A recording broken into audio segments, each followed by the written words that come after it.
Bom dia a todos, amados. A graça e a paz do nosso Salvador, nosso Criador, digno de toda a honra, digno de toda a glória. Nós estamos estudando o livro do profeta Joel. Nós fizemos o capítulo 1 no vídeo anterior e agora vamos estudar o capítulo de número 2. Você que está em casa e quer nos acompanhar, pega a sua Bíblia, se acomode na sua poltrona, né? Ou da poltrona, no seu sofá, e vamos estudar as Escrituras Sagradas. Eu estou aqui com a minha Bíblia, né, já aberta no livro de Joel. Você pode pegar a sua e nós vamos começar a estudar. No capítulo 2. Diz o seguinte a palavra do Senhor. Tocai a trombeta em Sião, né? Tocai a trombeta na cidade de Sião. Que isso tudo estava acontecendo na cidade de Sião, mas tudo que nós vimos agora há pouco no vídeo anterior e que nós vamos ver agora. E dai o alarma no meu Monte Santo. Tremam todos os moradores da terra, porque o dia do Senhor vem e já está perto, né? O grande dia do Senhor. Dia de trevas e de escuridão, dia de nuvens e trevas espessas, como a alva espalhada sobre os montes. Vem um povo grande e poderoso, qual desde o tempo antigo nunca houve, nem depois dele haverá pelos anos adiante, de geração em geração. Outra comparação nós podemos ver aqui já no início do capítulo 2, do profeta Joel fazendo a grande vinda do Senhor com o que aconteceu com os gafanhotos naqueles dias, né? Que entraram na cidade, entraram nas plantações e destruíram tudo, né? Os gafanhotos e não os demônios, amado, tá? Os gafanhotos. Versículo 3. Diante dele um fogo consome, atrás dele uma chama abrasa. Diante dele, a terra é como o jardim do Éden. Atrás dele é como um deserto desolado, um deserto destruído, acabado. Assim, nada lhe escapará, né? O profeta Joel está afirmando que nada escapará do grande e terrível dia do Senhor. Porque dia de trevas serão e não de luz, dias de angústia e não de paz. Por isso que tem aquela passagem, amados. Ai daquele que deseja o grande dia do Senhor. Por quê? Porque dia de trevas serão e não de luz. A sua aparência é como a de cavalos que correm como cavaleiros.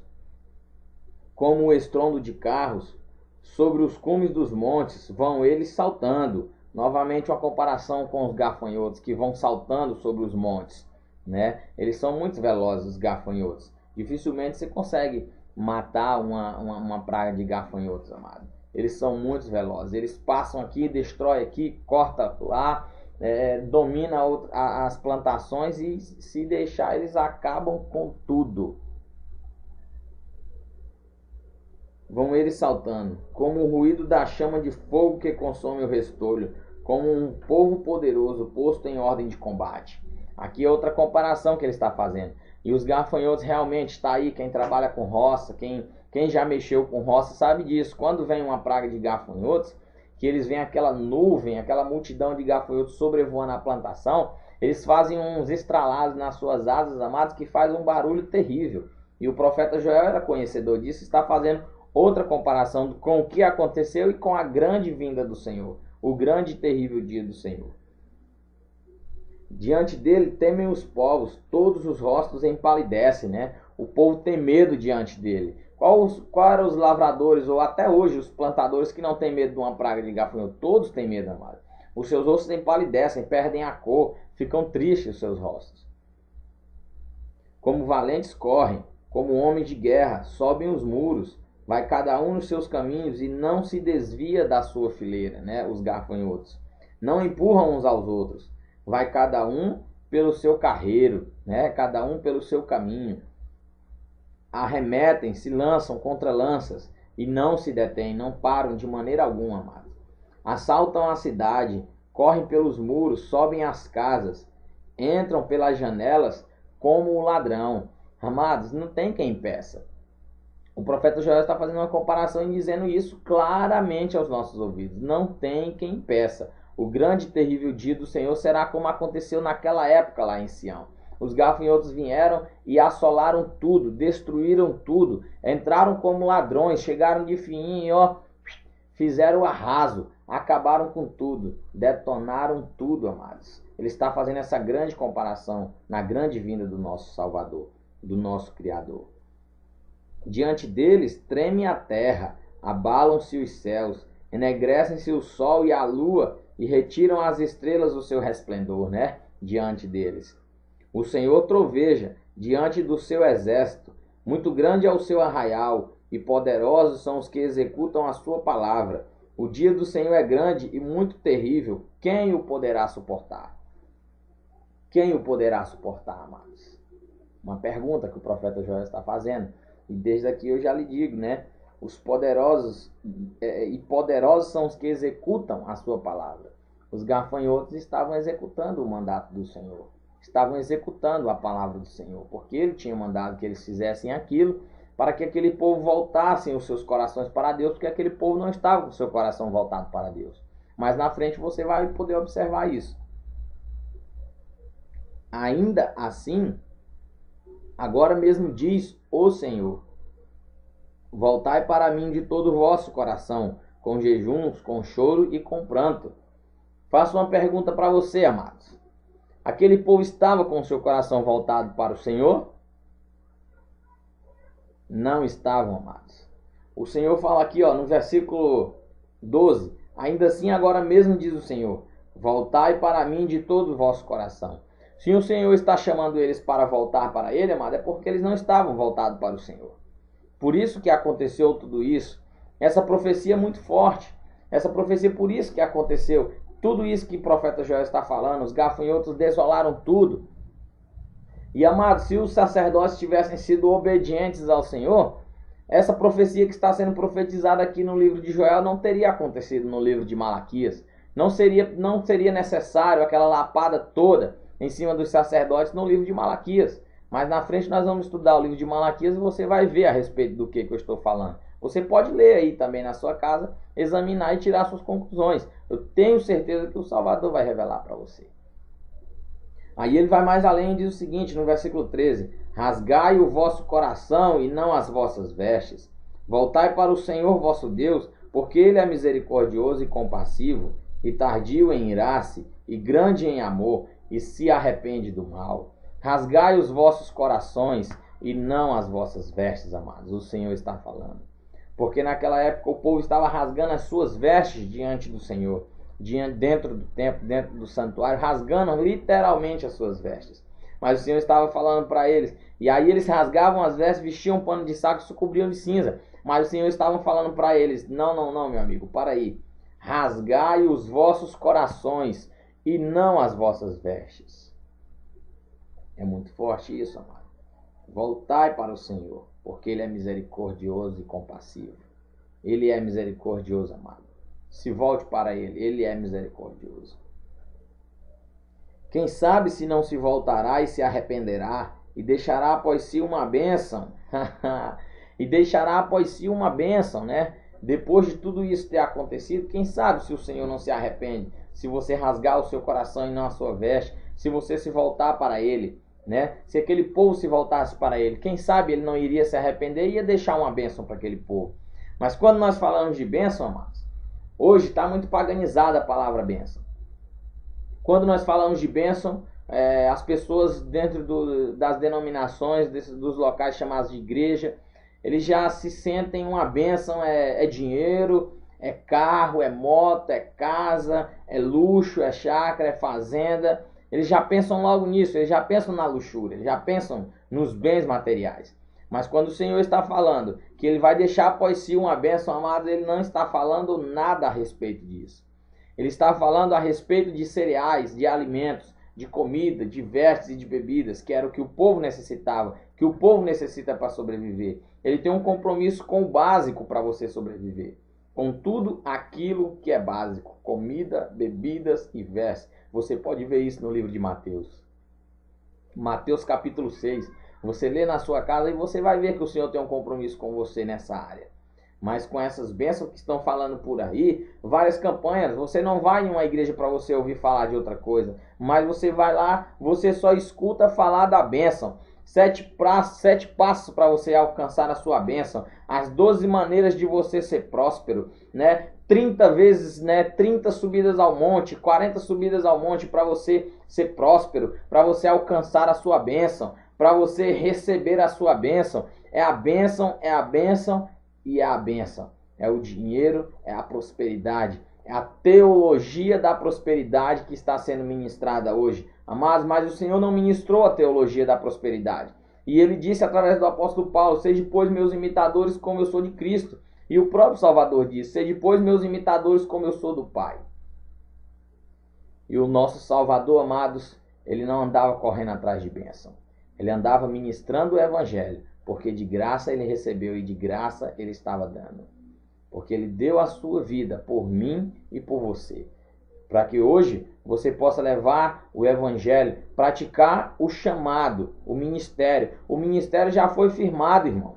O ministério já foi firmado há 2000 anos atrás. Mas as pessoas estão querendo firmar outro ministério, outro fundamento. Mas o ministério, o fundamento já foi fundado, já foi firmado há 2000 anos atrás, quando o nosso Salvador veio à Terra. E ele deixou esse ministério para mim e deixou para você que está aí em casa me assistindo através desse vídeo. Ele deixou esse ministério e ele mandou foi para todos, não foi só para um ou para alguns. Ele disse: ide por todo mundo e pregai o Evangelho a toda criatura. Ele não disse ide por todo mundo, amado, e levai todas as bênçãos. Levai todas as bênçãos, levai prosperidade. Ele não disse isso, ele disse: ide por todo mundo e pregai o Evangelho a toda criatura. Esse é o ministério, amado. O ministério já está fundado. Nós não precisamos fundar outro ministério. O ministério de Cristo, nós só precisamos expandir o ministério de Cristo.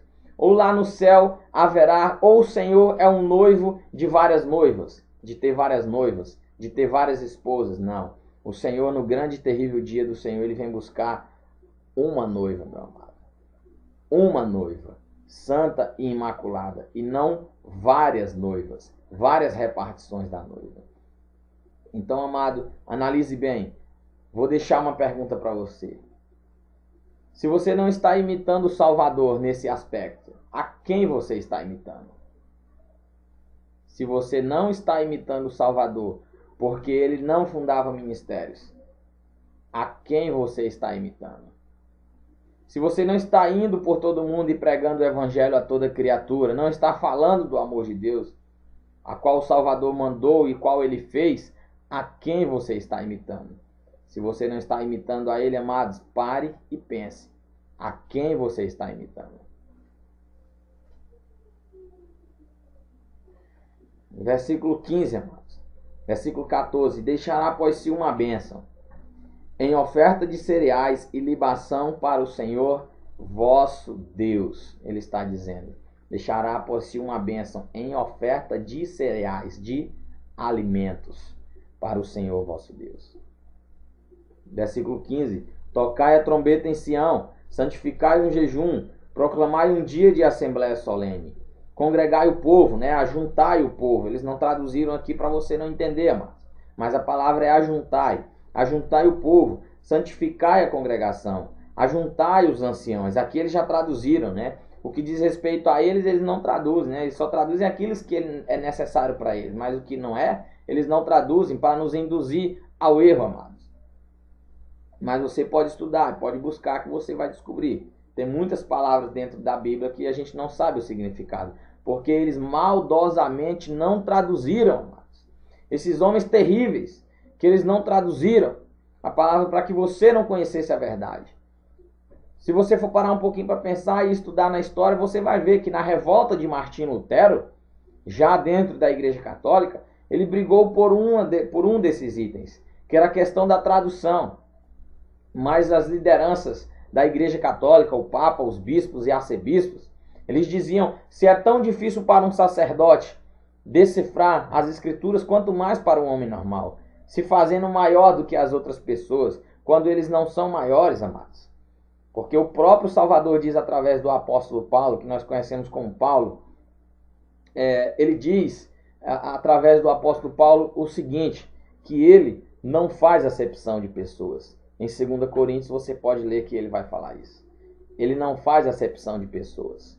Então, como se o Salvador não faz acepção de pessoas, como que essas pessoas se julgam melhores do que as outras? As Escrituras deviam ser para todos, amados.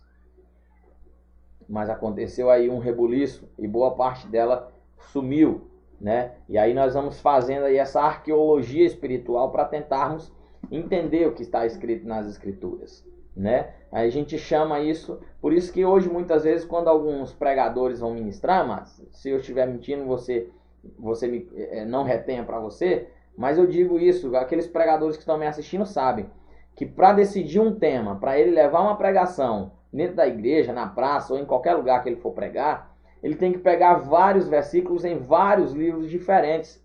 Por quê, amado? Porque na época da tradução eles trocaram tudo, colocaram tudo em lugares diferentes para que nós não pudéssemos ter o entendimento. Aí nós temos que fazer uma engenharia reversa.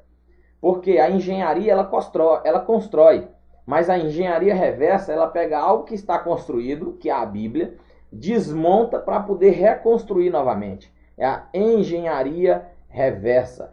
Porque esses homens, amados, colocaram em locais diferentes para dificultar o meu e o seu entendimento. Mas eu creio que o Senhor ele vai nos dar essa revelação, porque a palavra dele é o pavio que fumega e nunca se apaga. Congregai o povo, santificai a congregação, ajuntai os anciãos, congregai os filhinhos e os que mamam, saia o noivo da sua recâmara e a noiva do seu tálamo. Chorem os sacerdotes ministros do Senhor entre o alpendre e o altar, e digam: poupa o teu povo, ó Senhor, e não entregues a tua herança ao opróbrio. Né? Qual é a herança do Senhor, amados? Os filhos são a herança do Senhor. Mas na frente você vai ver isso. Para que as nações façam escárnio dele, porque diriam entre os povos: onde está o seu Deus? Né? O profeta está falando, está clamando, está pedindo para o Senhor, para que ele não deixe a sua herança ao opróbrio, né? Largada de qualquer maneira, para que as outras nações não fiquem zombando deles, dizendo: cadê o Deus de vocês? Vocês estão sofrendo, não estão tendo alimento, não estão tendo o que comer. Cadê o Deus de vocês, que é provedor de todas as coisas? Então o Senhor teve zelo da sua terra. Quando o povo clamou, amado, quando o povo voltou o seu coração para ele, ele teve zelo da sua terra e se compadeceu do seu povo. O Senhor responderá ao seu povo: eu vos envio o trigo, o vinho novo e o azeite, deles sereis fartos, e não vos entregarei mais ao opróbrio entre as nações. Está vendo o que o Senhor vai dar para eles? O trigo, o vinho novo e o azeite, amados. É o alimento, é tudo aquilo que é básico para a sobrevivência da vida humana. Isso sim o Senhor tem compromisso comigo e com você. Farei o exército do norte partir para longe de vós. O profeta Joel volta a falar agora dos gafanhotos, né? Ele vai chamar de exército agora.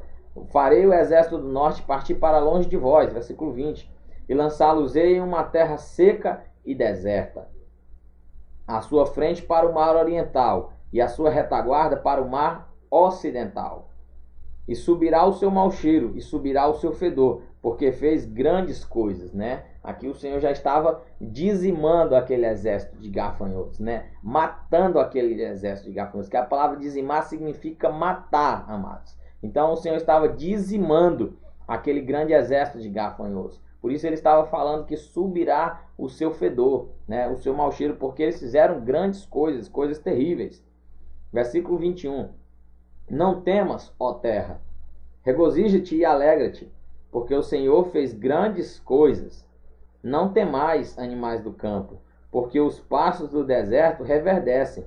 As árvores dão o seu fruto, a vide e a figueira dão sua força. Olha, o Senhor está voltando, né? Trazendo todas as coisas, porque o Senhor se compadeceu do povo. Porque o povo não estava com seu coração voltado para o Senhor, né? E aí agora o povo voltou o seu coração para o Senhor e começou a clamar. Então o Senhor teve piedade daquele povo e voltou a lhe dar novamente a plantação, né? É o que ele está dizendo aqui.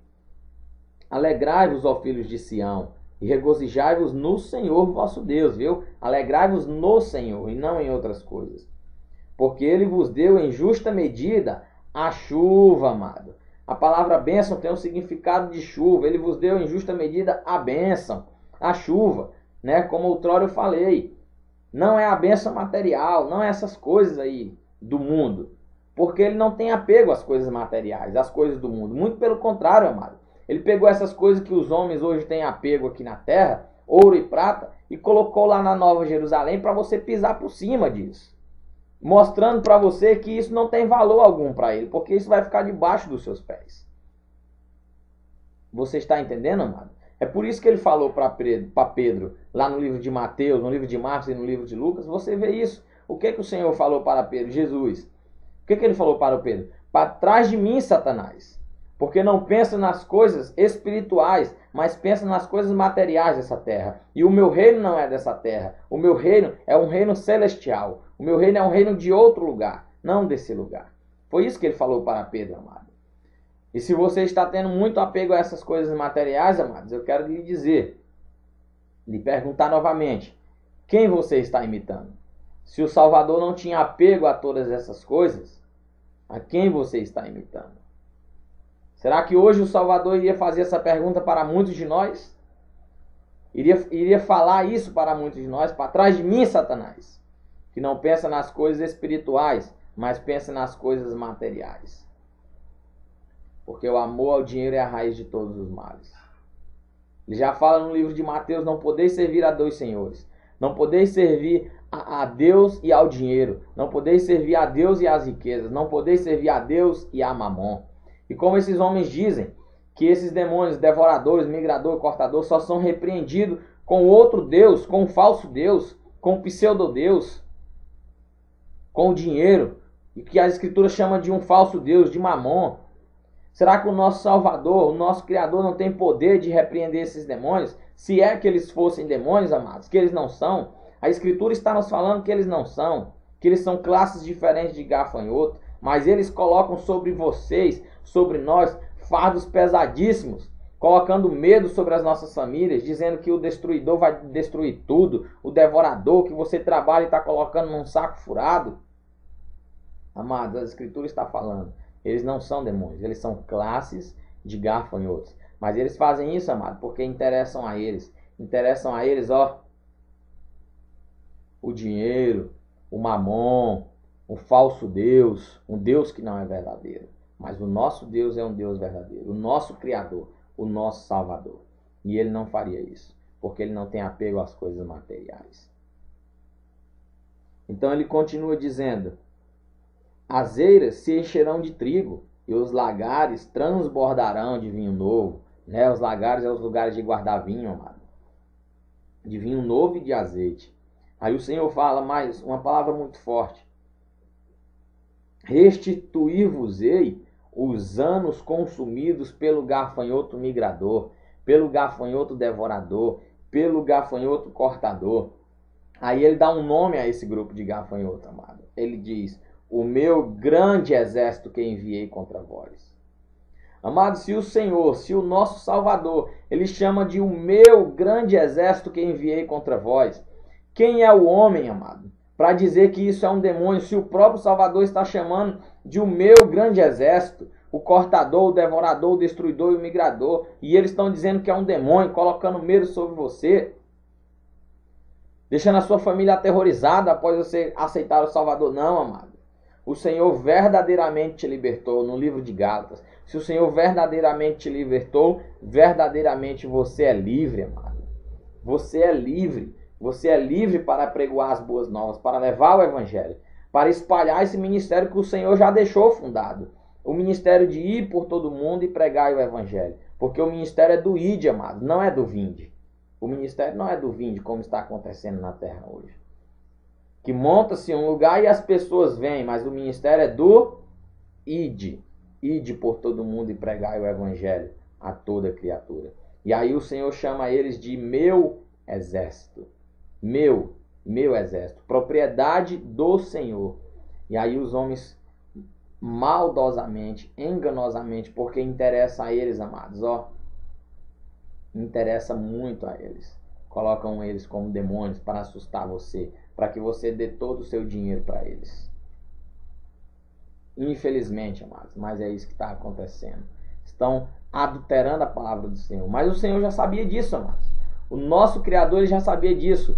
Por isso que ele escreveu através de apóstolo Paulo, lá na carta aos Coríntios, que ele disse: olha, nós não somos como tais homens que andam no meio de vós, adulterando a palavra do Senhor. Mas aí, como isso não interessava a eles, eles colocaram na mente de todas as pessoas que adulterar significava simplesmente trair de corpo um homem para com uma mulher ou uma mulher para com um homem. Estava adulterando, traindo. Mas o apóstolo Paulo estava falando adultério da palavra, amado. Adulterando a palavra. Um exemplo claro, amado. Eu tenho uma identidade com o meu nome que se chama Maico. Eu pego a minha identidade, tiro o meu nome de Maico e coloco Marcos. Eu estou adulterando a minha identidade. E era isso que estava acontecendo. E é isso que está acontecendo até hoje. Eles estão adulterando a palavra do Criador. Mas o Criador já sabia disso e nos alertou através de apóstolo Paulo. Cuidado, e através de Timóteo, cuidado com os falsos mestres que andam adulterando a palavra do Salvador. É muito forte, é lamentável, amados, mas é isso que está acontecendo. Aí o Senhor continua no versículo 26. Comereis abundantemente até ficardes satisfeitos com a vontade, meus amigos. E louvareis o nome do Senhor vosso Deus, que procedeu para convosco maravilhosamente. Ele fez grandes coisas para vocês. O meu povo não será mais envergonhado, porque agora eles vão ter alimento, vão ter o que comer. Aqui está dizendo assim, mas o meu povo não vai ser mais envergonhado, porque agora eu vou dar carro para eles. Porque agora eu vou dar moto, porque agora eu vou dar casa, porque agora eu vou dar todas as bênçãos para eles. Não, mano. O Senhor está dizendo, meu povo não será mais envergonhado, porque eu lhes darei o alimento, o cereal. É muito forte. Sabereis que eu estou no meio de Israel, e que eu sou o Senhor vosso Deus, e que não há outro. O meu povo não será envergonhado para sempre. E depois que isso tudo acontecer, amado, o Senhor fala no versículo 28, e depois derramarei o meu espírito sobre toda a carne. Por que, amado? Depois. Porque era depois que o nosso Salvador viesse e fosse sacrificado, porque aquele ainda não tinha vindo, mas o profeta Joel estava profetizando a vinda do nosso Senhor, a vinda do nosso Salvador, e que ele iria ser morto no madeiro, que ele iria ser crucificado, que o sol se escureceria e a luz tornaria em sangue, e as estrelas retirariam o seu esplendor. Aí ele diz, depois de tudo isso, derramarei o meu espírito sobre vós, sobre toda a carne. Porque aí sim, amados, depois da crucificação do nosso Salvador, o espírito dele seria derramado sobre toda a carne, e não somente para o povo de Israel, como era antigamente. Porque ele veio para os seus, mas como os seus não aceitaram, aí então a graça do Senhor nos alcançou. Nós fomos alcançados pela graça. Por isso que tem o provérbio que diz, amado, que somos filhos de Abraão pela fé. Porque é pela graça. Abraão foi alcançado fora da circuncisão, fora da lei de Moisés, como assim nós também, depois da morte do nosso Salvador. E os vossos filhos e as vossas filhas profetizarão, os vossos velhos terão sonhos, e os vossos jovens terão visões. Até sobre os servos e sobre as servas naquele dia derramarei o meu espírito. Por que ele fala até os servos, até as servas, amados? Porque naquela época os servos, as pessoas que eram servos não tinham direitos comuns como hoje todos têm, né? Todos que trabalham. Mas naquela época não tinha, né? Então, por isso que ele está dizendo isso, né? Mostrarei maravilhas no céu e na terra, sangue e fogo e coluna de fumaça. Que foi o que aconteceu quando o Senhor foi morto. Aconteceu tudo isso, amado.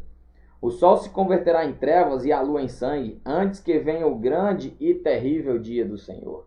Antes que venha o grande. Foi no dia em que o nosso Salvador morreu. O profeta Joel, essa profecia já se cumpriu, amados, porque o nosso Salvador já morreu, já foi crucificado. Tudo isso já aconteceu, né? Nós estamos lendo aqui no nosso tempo hoje, mas tudo isso já aconteceu. E todo aquele que invocar o nome do Senhor será salvo. Aleluia! Porque no monte de Sião em Jerusalém haverá livramento, assim como o Senhor disse entre os restantes que o Senhor chamará. Porque nos montes haverá livramento, e todo aquele que invocar o nome do Senhor será salvo, amados. Aleluia! Louvado seja o Criador. Todos que invocarem, amados, depois da crucificação do Senhor. Todos aqueles que invocarem. Por quê? Porque antes não era todos que invocarem o nome do Senhor. Antes era todos aqueles de Israel. Mas agora é todos aqueles que invocarem o nome do Senhor. Amém? Nós estamos terminando aqui o vídeo do capítulo 2. você que está nos assistindo. Volte, espero que vou contar com a sua presença no capítulo 3. E nós vamos dar continuidade estudando aí a palavra do nosso Criador, o que ele tem para falar às nossas almas, ao nosso espírito. Amém?